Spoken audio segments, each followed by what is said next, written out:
In addition to the more well-known Teitzei that comes at the outset of our Parsha, where our Parsha gets its name from, in the middle of the Parsha, towards the beginning of the Revi Aliyah, we have yet another mention of Teitzei, of going out to battle.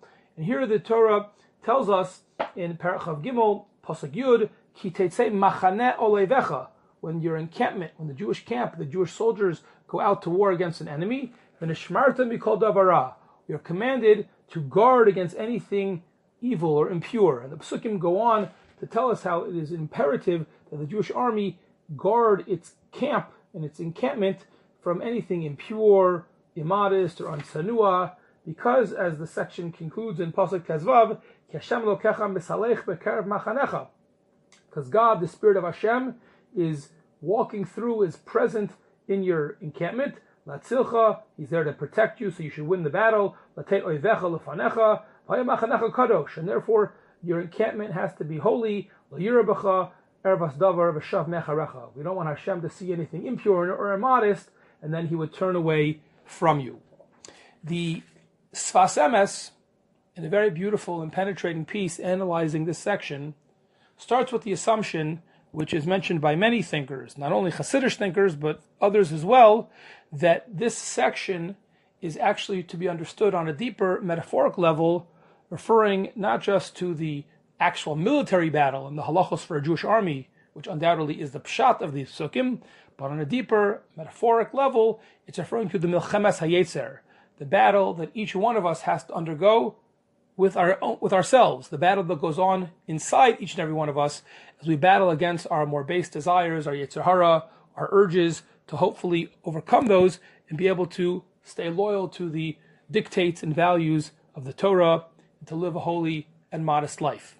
So thus understood, the Sefas Emes asks a number of sensitive questions based on nuances in the Torah text. For example, in the beginning it said that we have to guard the camp, but the word that's used is v'nishmarta, which, as the Sefas Emes noticed, is actually nifal. It's a passive, reflexive form. L'chora, it should have said v'shamarta, you should guard.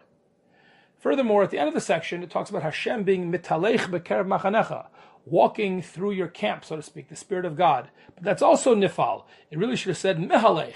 Again, it's figurative no matter what. It's talking about Hashem, but the more proper form would have been mehalech. Furthermore, at the end of the section, it says lo yirabacha, which focuses on not seeing anything impure in the camp. But really asks the Sefas Emes, it should have said lo yiyabacha. It shouldn't exist in the camp. It shouldn't be in the camp. After all, the real prohibition is not seeing, but having anything impure at all. No matter who sees it, just being in the camp is the problem. So why focus on yira? So, in light of these questions, Sefas Emes gives the following insight. And he starts with the following assumption, which everything flows from this. Says the Sefas Emes, the very act of a person going to war, of fighting, not giving up, not resting on his laurels, not just being reactive, but actually going out there and fighting, that very act itself gives a person strength. When you decide to fight for something, you summon all of your strengths, as opposed to if you just respond passively, reactively, says Sefas Emes, that creates weakness. It's not just that you fight to preserve your strength, the very act of fighting creates even more strength. It's a catalyst. Therefore, the pasuk starts with ki teitzei, when you go out to war. You don't just wait for the war to come to you, you take it to the war, to the enemy. You're aggressive. Don't just rest. Don't wait for the yetzer hara, in this metaphoric understanding. Don't wait for the evil inclination to attack you, to try to trip you up. Rather, you should be on the attack. And by doing this, by being aggressive, by being intensive, and not just being passive, mamela, you'll draw on well springs of strength you may not even know you possessed. It's not just that you'll have the strength if you are tempted. By being aggressive and preemptive, you'll actually create even more strength with which to do battle against the yetzer hara.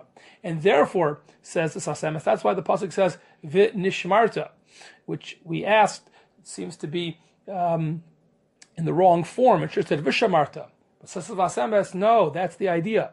By saying v'nishmarta, it is an allusion to the fact that by going out to do battle, mamela, that itself creates the result of shmira, v'nishmarta. Because by the very act of going out to battle, that will create the reality of shmira, because as we said, the act of being aggressive and preemptive and fighting the battle instead of waiting the battle to come to you, that creates even more strength and kochos. Furthermore, when the Pasuk talks about who goes to war. The machaneh, the camp, goes to war. That's kind of a weird phraseology. Sfas Emes explains because what's being alluded to in this particular context is that when you go out to war, you can't do it alone. Every division of the military, every part of the different types of soldiers, every weapon at your disposal has to be used. So too, he says, when it comes to the Mechemes HaYetzer, the spiritual war, a person must summon all of his limbs, not just part. Must summon every aspect of your personality, not just part. You can't serve Hashem with just some of your limbs or some aspect of your personality of your life, but not others. In fact, everything has to go into your avodas Hashem, in your Mechemes HaYetzer.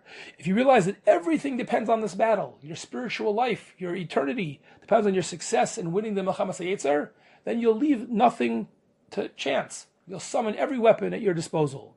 And if a person does that, then that will, as we said, stimulate and arouse the kochos that you may not even have known you had, the inner spiritual spark which resides inside each and every one of us, mitalech b'kerev machanecha, as the section ends, when it talks about Hashem's spirit being in the camp.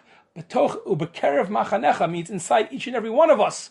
By having this aggressive posture and fighting the Mechemes HaYetzer, that will make the spirit of Hashem mitalech, it will reside, it will be stimulated inside each and every one of us. And the pasuk concludes very beautifully, Lo yireh b'cha'ervas davar. And we asked, why is the focus on yireh, not seeing? But says Sfas Emes, because this is, so to speak, the cherry on top. If you really do summon all of your efforts, put all of your chiyas into this effort of fighting the Mechemes HaYetzer, into your avodas Hashem, then you will be successful not only in avoiding sin and living a good life, but says the Sfas Emes, you'll also be zocheh to even remove temptation completely. In a certain sense, it'll be out of sight, and therefore spiritually out of mind. These psukim therefore prescribe and describe a successful strategy for living an ideal religious life.